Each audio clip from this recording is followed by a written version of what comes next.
Magandang umaga, grade 3 Magalang. Kumusta kayo ngayon? Pero bago tayo magsimula, maaari ba tayong tumayo para sa isang maikling panalangin? Lara, maaari mo bang pangunahan ang ating panalangin? Mahal na Diyos, salamat po sa bagong araw. Tulungan niyo po kami matutong makitungo ng mabuti sa aming kapwa. Turuan niyo po kami maging mabait, magalang at mapagbigay. Amen. Ngayon, maaari na kayong umupo at itabi muna ang mga hindi kailangan.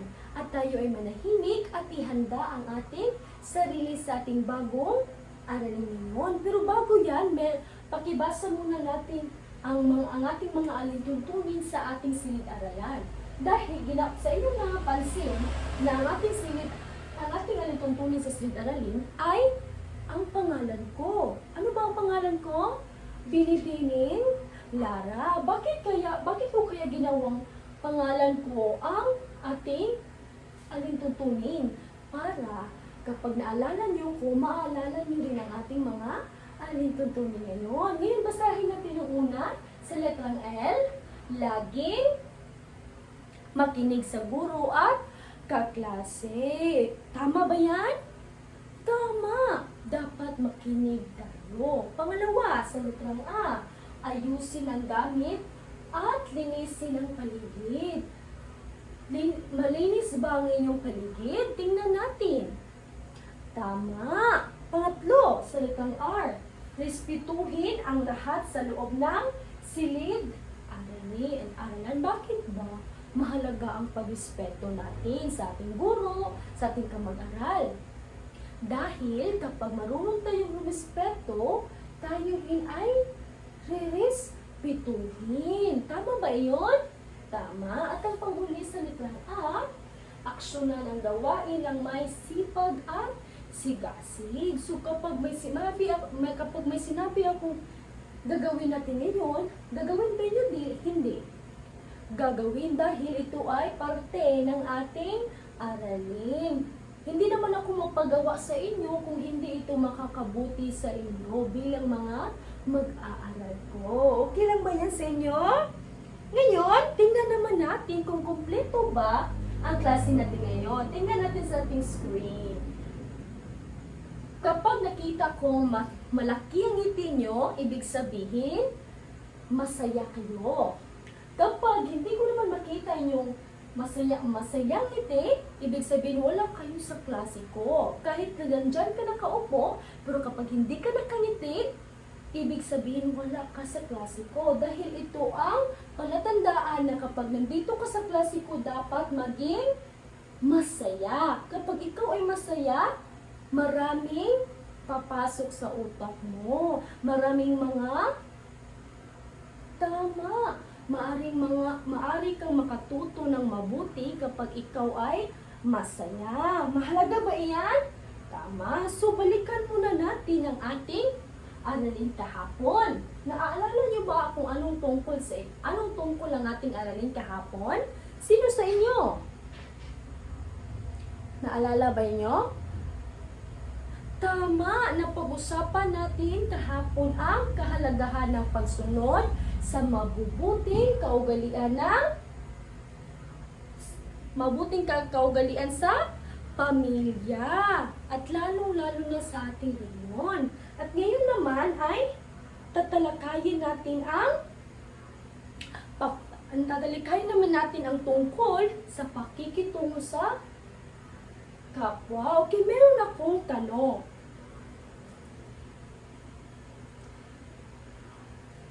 Sino sa inyo ang may kaibigan?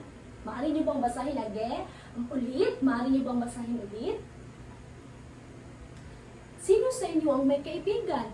Tayong lahat ay may kaibigan, maliit man o marami. Bakit kaya mahalaga ang pakikitungo sa kapwa? Para sa inyo, bakit kaya mahalaga ang pakikitungo sa kapwa? Sino? Napakaganda ng mga sagot ninyo. Nakikita ko na marunong kayong magalang. Pag tumulong at hindi lang sa loob ng bahay ginagawa nyo, kundi sa pakikitungo sa ating kapwa o sa ibang tao. Ngayon, meron akong larawan dito. Meron akong 3 larawan na ipapakita sa inyo. Una, sa larawan na ito, sa unang larawan, ano ang inyong napansin?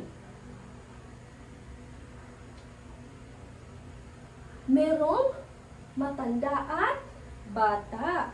So, sa larawan na yan, ano ang masasabi nyo? Magalang ba ang bata o hindi?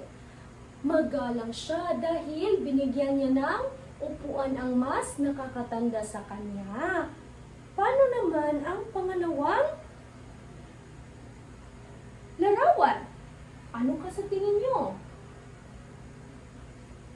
Merong guro at mga estudyante at ang mga estudyante ay nakikinig sa kanilang guro. At ang guro lang ba ang ating pakinggan? Hindi. Kapag may nagsasalita sa harapan, kailangan din nating pakinggan. Kapag ang inyong kaklase ay nagsasalita dito, ating pakinggan. Tama! Ngayon, ang ating huling larawan. Sino sa inyo ang may napansin sa ating pangatlong larawan? Bata na tumutulong sa mas batang kapatid, sa kanyang mas batang kapatid na tumawid sa kalsada. Magalang ba ang batang tumulong sa kanyang maliit na kapatid? Tama. Sino sa inyo dito ang may mas batang kapatid? Tinulungan mo ba ang inyong mas batang kapatid tumawid sa kalsada? Yan ay tamang gawain, ha? Huwag mong kakalimutin na ang inyong kapatid ay kailangan nyo hawakan kapag kayo ay tatawid sa kalsada. Ang gaganda na inyong mga sagot kanina tungkol sa pakikitungo sa kapwa. Ngayon, meron akong inahandang 3 kahon dito sa ating screen o sa Ingles. Kahon isa, kahon 2, kahon bilang 3. Ngayon, ano kaya ang una nating buksan? Sino sa inyo ang gustong buksan natin ang kahong isa? Kahong bilang 1. Parang maraming nagsasabing kahong 1 ang una nating buksan. Pangalawa? Pangatlo? Pero, meron akong clue na inahanda dito para ito ang makatutulong sa atin kung anong kahon ang ating unang bubuksan. Meron ako ditong clue. Sa salitang Ingles ay clue. Meron akong clue na ano kayang una nating buksan? Kahon bilang 1, kahon bilang 2, o kahon bilang 3? So, para malaman natin ay meron ako dito. So, ating basahin. 1, punan ng 1 ay 2. Tama. So, ang una nating bubuksan ay ang kahon bilang 2. So, ang kahon bilang 2 ay ang sitwasyon bilang 2 rin. So, may babasahin akong sitwasyon at itong sitwasyon ay parte sa pakikitungo sa ating kapwa at ito ay ating basahin o aking basahin at inyong pakinggan.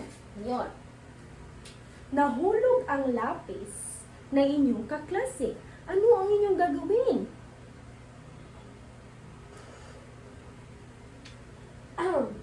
Ano sa tingin nyo ang tamang gawin sa sitwasyong ito? Maaari nyo bang itaas ang ating kamay at magbahagi ng sagot? Magaling! Ngayon naman, anong susunod na ba? Kahon ba ang ating bubuksan? Tapos na ang kahon bilang 2. Ngayon, ano ba ang ating susunod na bubuksan. Meron naman akong clue dito. Meron talaga akong inahandang clue para hindi tayo mag-ingay. So ito, dalawa, puna ng isa ay tatlo. So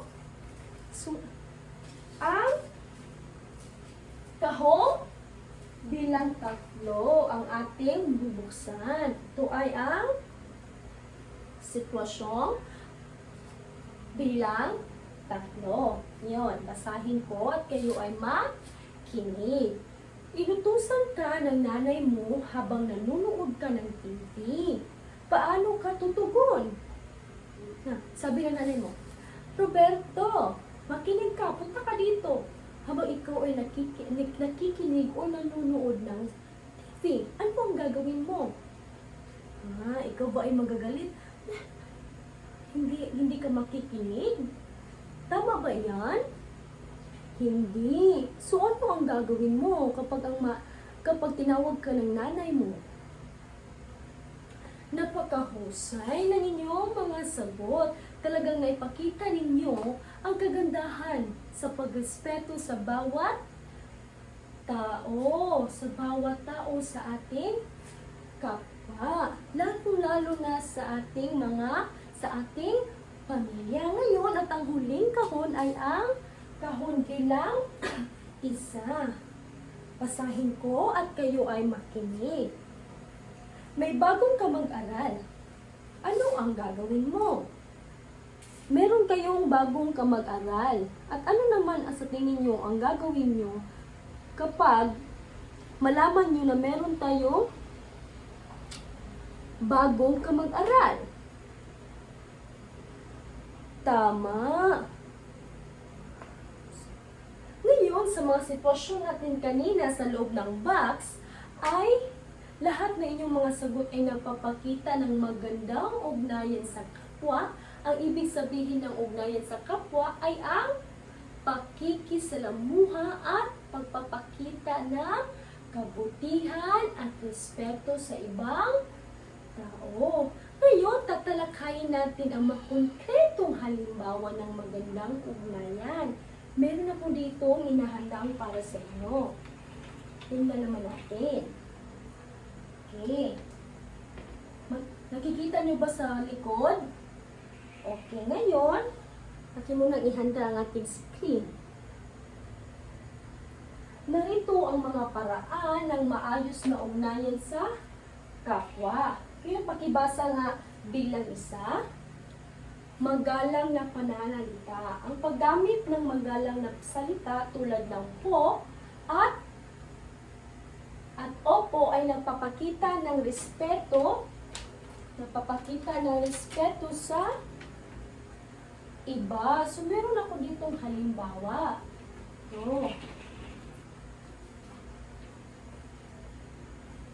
Ito ang halimbawa ng paggamit ng magalang na pananalita. Ito ay ang paggamit ng mga salitang matulad ng po, opo at salamat. Tulad sa nakita nyo larawan, ano nakita nyo? Ang bata ay binigyan ng kanyang mga gamit at sinabi niya, salamat po. Ito ba ay magalang na pananalita?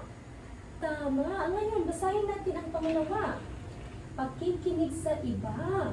Pagbibigay, pansin at hindi pagsasalita habang may nagsasalita. Sino sa inyo makapagbibigay ng halimbawa sa pakikinig sa iba? Tama, ngayon ang saktong halimbawa dahil kayo ay nakikinig sa inyong guro sa akin. Meron din akong hinahandang halimbawa. Ito ay ang pakibasa. Teka lang muna ha.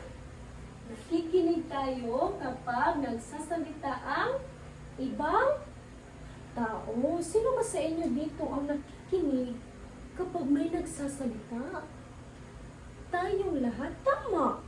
Diba? Ngayon, tingnan naman natin ang pangatlo. Pangatlo ay ang pag-unawa sa damdamin ng kapwa. Pakibasa. Kapag naiintindihan natin ang nararamdaman ng iba, mas nagiging mabuti ang ating ugnayan. Tama. Ito ay ang pakibasa ng aming script. Magandang ugnayan sa kapwa. Ngayon, meron akong inahanap halimbawa din. Ito. Naiintindihan po kung bakit ikaw ay malungkot. Ito ba ay mahalagang magandang ugnayan sa kapwa? Ang pagiging maramdamin, kapag nakita mo ang inyong kaklase na parang malungkot siya, ano ba sasabihin niyo? Sabihin niyo, Roberto, bakit ikaw ay malungkot? Wala ka bang baon? Masakit ba ang tiyan mo? Ganyan, marunong kang makirandam. Ito ay ang magandang ugnayan sa kapwa. Ngayon naman ang ating pang-apat. Pakikilahok sa gawain. Pakibasa nga. Ang pagtulong at paglahok sa mga gawain ng grupo o pamilya ay nagpapakita ng malasakit at kooperasyon. Kagaya natin ngayon, kayo ay nagkooperasyon sa akin na habang tayo ay nag-aral, kayo ay nakikinig talaga sa akin. Ito ay ang isa sa magandang ugnayan sa kapwa. Meron akong hinahandang halimbawa.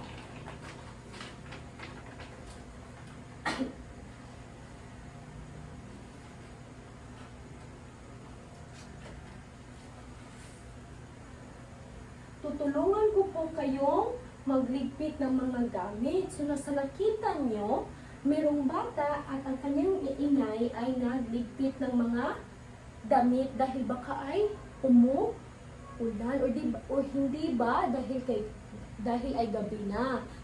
Tinulungan niya ang kanyang ina na magligpit ng mga damit. Maganda ba halimbawa ng magandang ugnayan iyon? Tama. Ngayon, bakit kaya?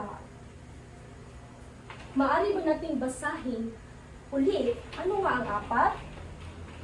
Teka lang. Ang una, magalang na pananalita. Pangalawa, pakikinig sa iba. Tama ba iyon? Tamang-tama. Pangatlo. Ang pangatlo naman ay pag-unawa sa damdamin ng kapwa. At ang pang-apat ay pakikilahok sa gawain. Sa tingin nyo, bakit kaya mahalaga ang mga ito sa ating relasyon sa ibang tao? Sino sa inyo ang gustong sumagot? Tama! Kapag tayo ay magalang at nakikinig sa iba, mas nagkakaroon tayo ng tiwala at respeto sa isa't isa. Kung naiintindihan natin ang nararamdaman ng iba, mas magiging magaan at maayos ang ating samahan. Ngayon, sino ang makapagbibigay ng karanasan kung kailan ninyo nagamit ang isa sa mga ito? Magbigay ko ng halimbawa na nagamit nyo ang magandang pananalita, pakikinig sa iba. Sino sa inyo ang gustong magbahagi? Aba, nawawala na ang ating screen ngayon. So,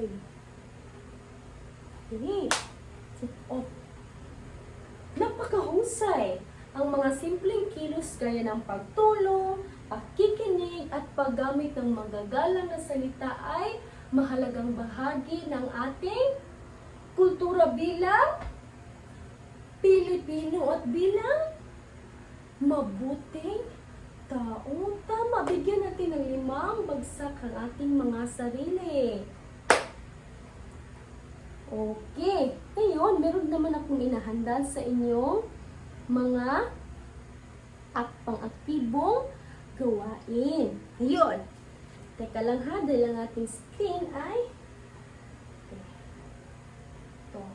Ang pamagat ng ating bagong aralin ngayon ay ang pakibasa, tamang ugali, aking uuri.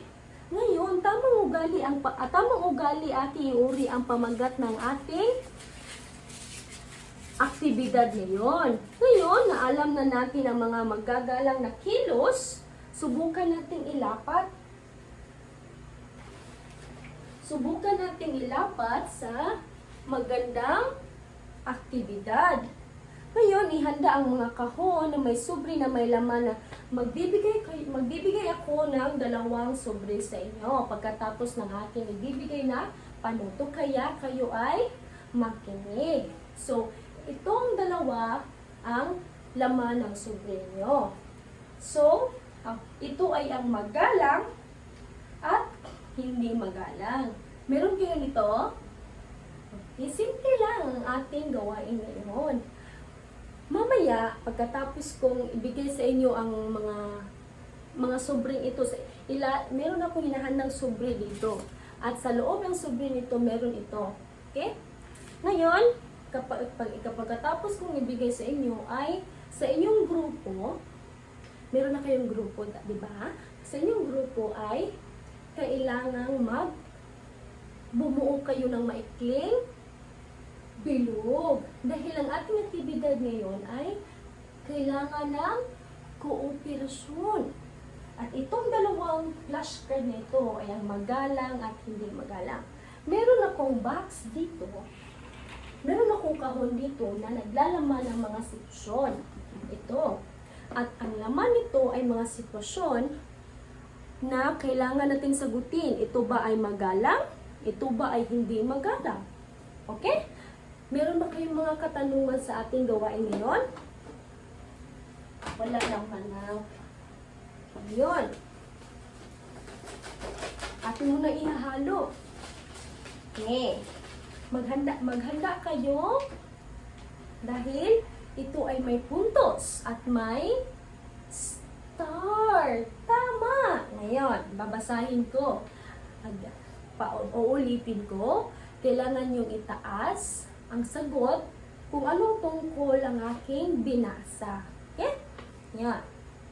Nakita mo ang kaklase mong nahulog ang kanyang baon. Pero, tinalikuran mo lang siya. Uulitin ko.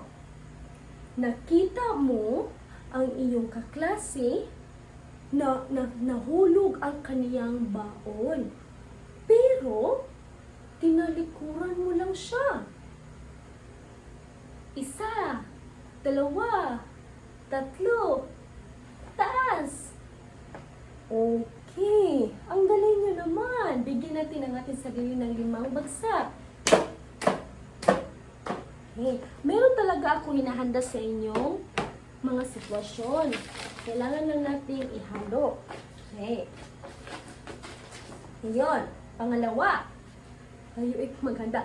Iba namang tao, iba namang bata ang magtaas ng sagot. Para lahat kayo sa inyong grupo ay magkataas ng kanyang mga sagot. Okay?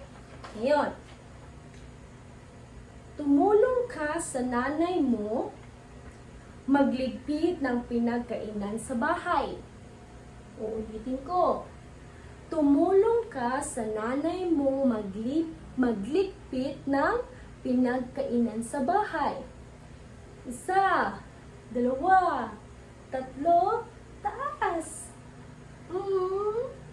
Lahat ba ay nakakuha ng tamang sagot? Tama. Tama. Ang galing nyo naman dahil ito lang ay simpleng mga sitwasyon na nagbibigay magandang ugnayan sa kapwa.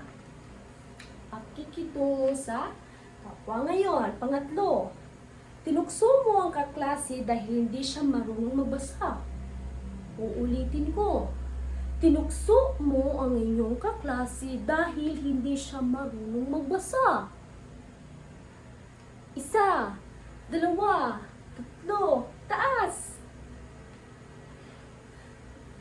Magalang? Hindi pala. Hindi magalang, tama. Dahil kapag meron kang kaklase na hindi marunong magbasa, hindi natin tatawanan o tuksuin. Kailangan natin tulungan na siya ay marunong magbasa. Tama. Yun, ang pang-apat. Binati mo ang guro ng magandang umaga po. Uulitin ko. Binati mo ang guro ng magandang umaga po, ma'am. 1, 2, 3, taas. Lahat ba ay nakakuha ng tamang sagot? Tama! Ngayon na ay ang ating panghuling sitwasyon. Makinig. Tayo ay makinig. Tinapunan mo ng papel ang inyong kapatid. Ganyan. Uulitin ko. Tinapunan mo ng papel ang inyong kapatid. 1, 2, 3, taas. Parang meron nakakuha ng maling sagot. Maaari nyo bang i-share sa salitang Ingles kung bakit magalang yun yung sagot? Dahil sila lamang ay naglalaro? Hindi. Dahil baka ito ay matamaan ng tama. Kapag gusto nyo maglaro, pwede naman kayo maglaro ng tagu-taguan, habul-habulan, ganyan. Huwag naman yung tapunan dahil ito ay nakakasakit. Ngayon, bago tayo magwakas, titignan natin kung gaano mo nakabisado ang mga magagalang na kilos. Ngayon, meron akong ipapakita.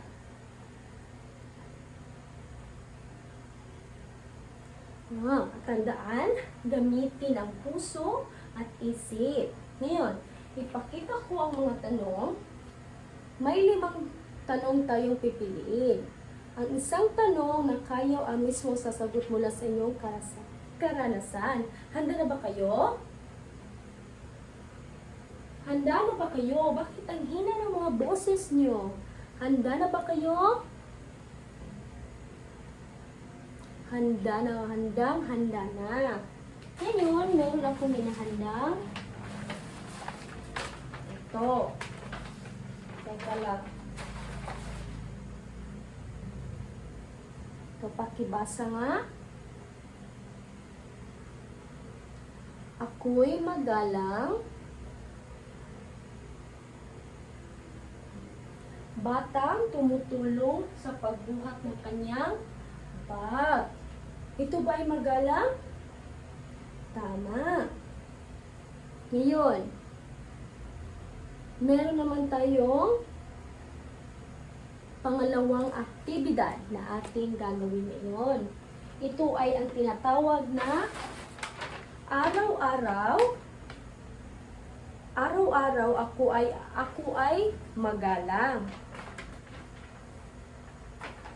Araw-araw ako ay magalang. Tama ba? Araw-araw ikaw ay magalang? Sa tingin ko. Ngayon, meron akong hinahandang araw-araw ako ay magalang. Ang grade 3 magalang ay magalang ba? Ngayon, ididikit ko ito. Teka lang muna. Kumusta kayo? Meron ba kayong natutunan sa ating aralin ngayon? Ano nga uli ang ating aralin ngayon? Tungkol sa ugnayan at pakikitungo sa ating kapwa.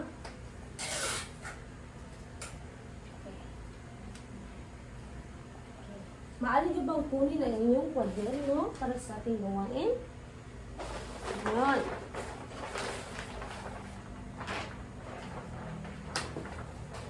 Huwag mag-ingay dahil meron pa ako, hindi ko pa sinabing mag-ingay kayo.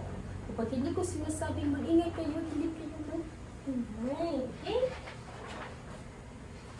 Teka lang, hindi yun.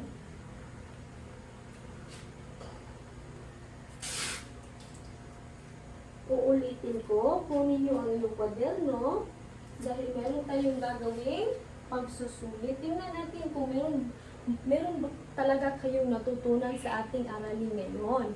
Okay? So, kumuha kayo ng iyong papel at ito sagutin. Okay. Ngayon, ipihan na. Bibigyan ko lang kayo ng 3 minuto na magsagot to.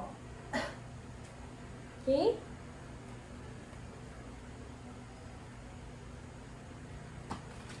Tapos na? Ang galing nyo sa pagsusulit na yon. Maaari sa inyo ang makatama ng sagot at kitang-kita po na naintindihan nyo ang kahalagahan ng pagiging magalang. Pero hindi tayo nagtapos sa ating pagiging magalang. Dahil kahit tatapos na ang ating aralin, maaari pa rin natin itong isabuhay araw-araw. Bibigyan ko kayo ng isang template sa salitang Ingles na tinatawag na araw-araw ako ay magalang. May 3 kahon ito. Ito. Ngayon, sa inyong kwaderno, magsulat kayo na sa inyong bahay, paano ka nagiging magalang sa inyong bahay? Pangalawa, sa paaralan, paano ka nagiging magalang sa loob ng inyong paaralan? Panghuli, kaibigan o kapwa, paano ka nagiging magalang sa inyong kaibigan o kapwa?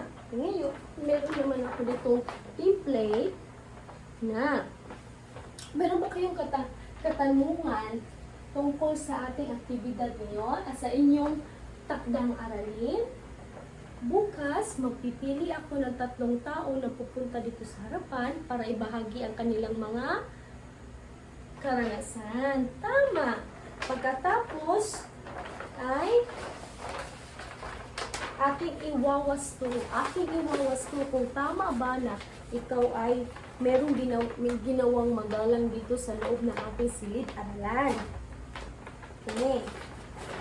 Bago iyan, pagkatapos,